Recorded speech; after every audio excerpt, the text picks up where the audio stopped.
नमस्कार प्यारे बच्चों, मैं आरती आप सबका आरती एजुकेशन वर्ल्ड में स्वागत करती हूँ।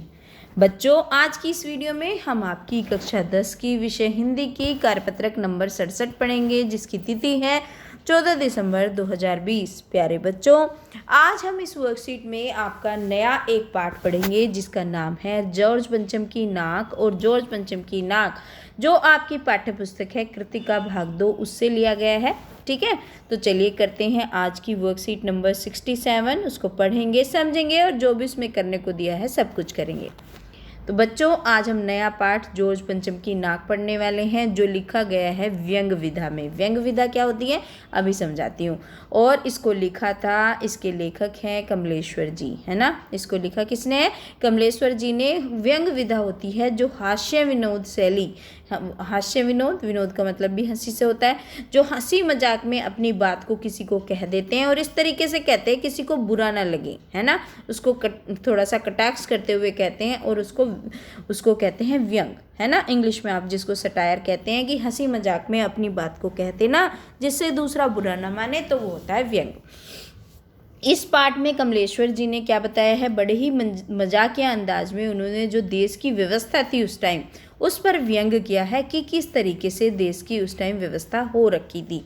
तो चलिए पढ़ते हैं इस पद्यांश को और करते हैं नीचे के प्रश्न उत्तर। यह बात उस समय की थी जब इंग्लैंड की रानी एलिजाबेथ द्वितीय अपने पति के साथ हिंदुस्तान पधारने वाली थी। मतलब उस टाइम की बात है जब रानी एलिजाबेथ सेकंड, तो जब वो अपने पति के साथ आ रही थी कि उन्हें भारत के दौरे पर जाना है, तो अखबारों में उनकी चर्चा हो रही थी, बहुत ज़्यादा उनके चर्चे फैल रहे थे। रोज़ जो लंदन के अखबार थे उनमें कभी कोई खबर छपती थी, जैसे कि शाही दौरे को लेके कैसी कैसी तैयारी कर रहे हैं।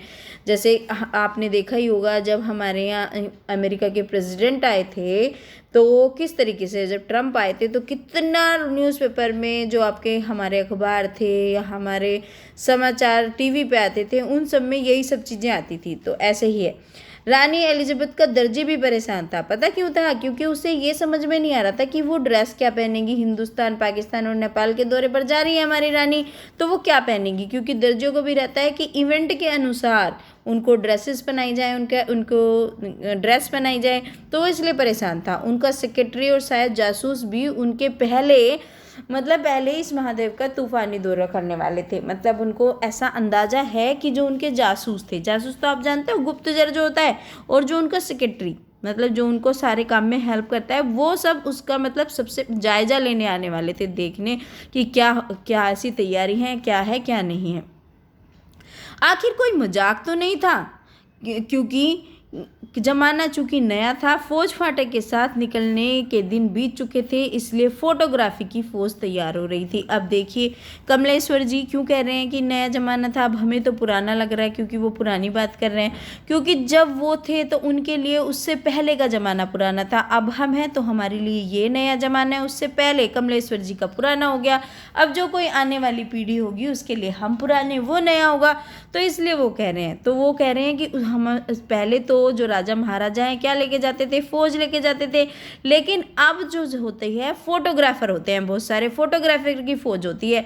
इंग्लैंड में अखबारों की कतर ने जो इंग्लैंड के अखबारों की जो कतर ने थी, जो उनकी न्यूज़ आते थे, वो हिंदुस्तानी अखबारों में दूसरे दिन चिपक जाया करती थी। मतलब पहले दिन कुछ छपा लंदन के अखबारों में और अगले दिन छप गया आपका हिंदुस्तान के अखबारों में, या 2 दिन बाद छप गया आपका हिंदुस्तान के अखबारों में कि रानी ने ऐसा हल्के रंग का सूट बनवाया है जिसका रेशमी कपड़ा हिंदुस्तान से मंगवाया गया है। मतलब ये सब चीज़ें फैल रही थी। जैसे आप देखते हो ना, कोई सुपरस्टार होता है तो उसकी छोटी से छोटी बात को बड़ा बढ़ा चढ़ा के बताया जाता है। उसके चाहे कुत्ता कौन सा है, वो कहाँ एयरपोर्ट पे किसके साथ जा रहा है, उसने पार्टी में क्या खाया, उसने किससे क्या बात करी, वो कौन से कपड़े पहनता है, तो ये सारी चीज़ें, कौन सा ब्रांड पहनता है। करीब 400 पाउंड खर्चा उस सूट पर आया है। मतलब ये सारी खबरें फैल रही थी। रानी एलिजाबेथ की जन्मपत्री भी छपी, मतलब उनकी पूरी डिटेल छपी, जन्म से लेके अब तक की क्या है। और प्रिंस फिलिप के कारनामे भी छपे कि प्रिंस फिलिप ने क्या क्या काम करी है। और तो और उनके जो नौकर थे, बावर्ची थे और खानसामे थे, और उनके अंगरक्षक यानी कि जो उनके बॉडीगार्ड थे, उनकी पूरी की पूरी जीवनी दी गई कि वो क्या है क्या नहीं है, है ना, उनसे जुड़ी हर एक चीज़ को वहाँ पे अखबारों की सुर्खियाँ बन रहे थे। ये समझिए आप, खानसामे समझते हो, जो उनके रसोइये होते हैं उनको बोलते हैं। चलिए, शाही महल में रहने और पलने वाले कुत्तों तक की तस्वीरें अखबारों में छप गई। अब जो रानी के महल में जो उस रानी के कुत्ते वगैरह थे, उन सब की भी तस्वीरें वहाँ पे, कोई मतलब छोटी सी बारीक से बारीक चीज़ को लोग इंटरेस्ट ले रहे थे, और जिस चीज़ में इंटरेस्ट होता है तो मीडिया उसको पूरा उछाल के दिखाती है। बड़ी धूम थी, बड़ा शोर शराबा था, शंख इंग्लैंड में बज रहे थे तो गूंज हिंदुस्तान में आ रही थी। आप समझिए, मतलब वहाँ ही नहीं, इंग्लैंड में ही नहीं, हिंदुस्तान के लोग भी पागल हुए जा रहे थे, दीवाने हुए जा रहे थे, पता नहीं क्या आ रहा है ना, महारानी आ रही है, पता नहीं क्या हो रहा है। इन खबरों से हिंदुस्तान में सनसनी फैल रही थी। राजधानी में तहलका मचा हुआ था। जो रानी 5,000 रुपये का रेशमी सूट पहनकर पालम के हवाई अड्डे पे उतरेगी, पालम हवाई अड्डा यही हमारा दिल्ली वाला, यहाँ पर उतरेगी, उसके लिए कुछ तो होना ही चाहिए, कुछ क्या बहुत कुछ होना चाहिए। जिसके बावर्ची पहले महायुद्ध से जान हथेली पर लेकर लड़े थे, उनकी शान शौकत के क्या कहने। वह रानी दिल्ली आ रही है और मुंह से निकल रहा था, मतलब उसको इतना बड़ा चढ़ा के बताया जा रहा था, इतना सब कुछ हो रहा था उसके लिए, तो ऐसा लग रहा था कि भैया इतनी बड़ी चीज़, इतने बड़ा इंसान हमारे यहाँ पे आ रही है। तो वो अपने व्यंग वाले लहजे में हंसी मजाक में कहते हैं, वे आए हमारे घर में, कभी हम उनको, कभी अपने घर को देखते हैं। आपने बड़ा ही फेमस ये लाइन है, ये सुनी होगी कि कोई अगर आपके घर में आता है तो क्या क्या कहते हैं, वो आए हमारे घर में, कभी हम उनको, कभी अपने घर को देखते हैं।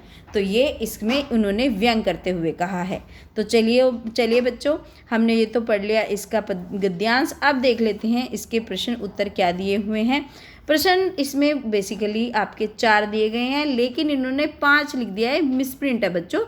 यहाँ पे 1, 2, फिर ये 3 है आपका, और ये है आपका चौथा प्रश्न। ठीक है, तो आपको इसको 3, 4 कर लेंगे और फिर करेंगे। चलिए, पहला प्रश्न दिया गया है आपकी वर्कशीट में, किसकी फौज तैयार हो रही थी और क्यों। तो इसका उत्तर आप इस तरीके से देंगे कि फोटोग्राफरों की फौज तैयार हो रही थी, जिससे रानी से जुड़ी हर खबर की खबर, कोई खबर है उसकी भी खबर अखबार में आती थी, जैसे कि रानी ने कौन सा सूट बनवाया है, कैसी कैसी तैयारी हो रही है, ये सब चीज़ें क्या होता था, अखबार में आ रही थी। ठीक है, तो ये लिख देंगे आप पहले प्रश्न का उत्तर। अब देखते हैं दूसरा प्रश्न।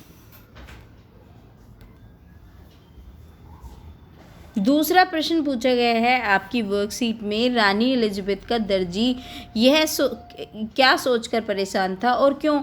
तो रानी एलिजाबेथ का दर्जी यह सोचकर परेशान था, किसका दर्जी पूछा, हमने बता दिया रानी एलिजाबेथ का दर्जी यह सोचकर परेशान था, रानी हिंदुस्तान, पाकिस्तान और नेपाल के दौरे पर क्या पहनेगी। ठीक है, क्योंकि उन्हें उसी के हिसाब से ड्रेसेस तैयार करनी पड़ती है जहाँ का इवेंट होता है। तो चलिए, ये हो गया आपके प्रश्न नंबर 2 का आंसर। प्रश्न नंबर 3 आपकी वर्कशीट में पूछा गया है, हिंदुस्तान में सनसनी क्यों फैल गई। तो इसका उत्तर प्यारे बच्चों आप इस तरीके से लिखेंगे, रानी एलिजाबेथ का सूट, रानी एलिजाबेथ की जन्मपत्री, प्रिंस फिलिप के कारनामे, उनके नौकरों, बावर्चियों और खानसामों तथा अंगरक्षकों की पूरी जीवनियों के साथ शाही महल में रहने वाले कुत्तों की खबरें छप रही थी। ऐसी खबरों के कारण हिंदुस्तान में क्या हुआ, सनसनी फैल रही थी। तो ये लिख देंगे आप इसके प्रश्न नंबर 3 के उत्तर में। प्रश्न नंबर 4 जो आपसे, क्योंकि बच्चों ये प्रश्न नंबर 4 दिया गया है आपकी वर्कशीट में, आपको प्रश्न नंबर 3 कर लेना है। ठीक है, प्रश्न नंबर 4 आपका एक एक्टिविटी है, और एक्टिविटी क्या है, जो ऊपर आपने गद्यांश पढ़ा उसमें जो भी आपको जय वर्ण का शब्द दिखे उन शब्दों को ढूंढना है और अपने वाक्य में प्रयोग करना है। तो आप इस तरीके से कर सकते हैं, जैसे जॉर्ज पंचम, तो प्रस्तुत पद्यांश जॉर्ज पंचम की नाक से लिया गया है।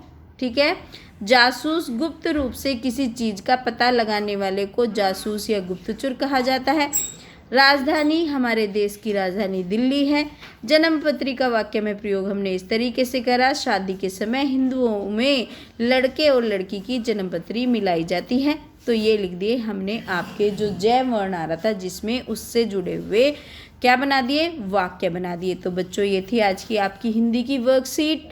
मंडे की। होपफुली आपको वर्क्स ये जो वीडियो है बहुत पसंद आई होगी और आपको हेल्प मिली होगी। अगर बच्चों आपको मेरी वीडियो से मदद मिलती है, आप चाहते हैं इसी तरीके से वीडियो बनाती रहूं, तो फिर आप लाइक, कमेंट, शेयर और सब्सक्राइब ज़रूर करें। सब्सक्राइब करते हुए नोटिफिकेशन बेल दबा लें, जिससे वीडियो की नोटिफिकेशन आपको सबसे पहले मिले। आरती एजुकेशन वर्ल्ड आपके लिए सच में आपके एग्ज़ाम में भी आपकी हेल्प के लिए आगे रहेगा। आपके लिए आपके एग्ज़ाम से रिलेटेड वीडियो भी मैं आपको बनाऊंगी जो आपको मदद करेंगी आपके एग्ज़ाम्स देने में। Thank you students.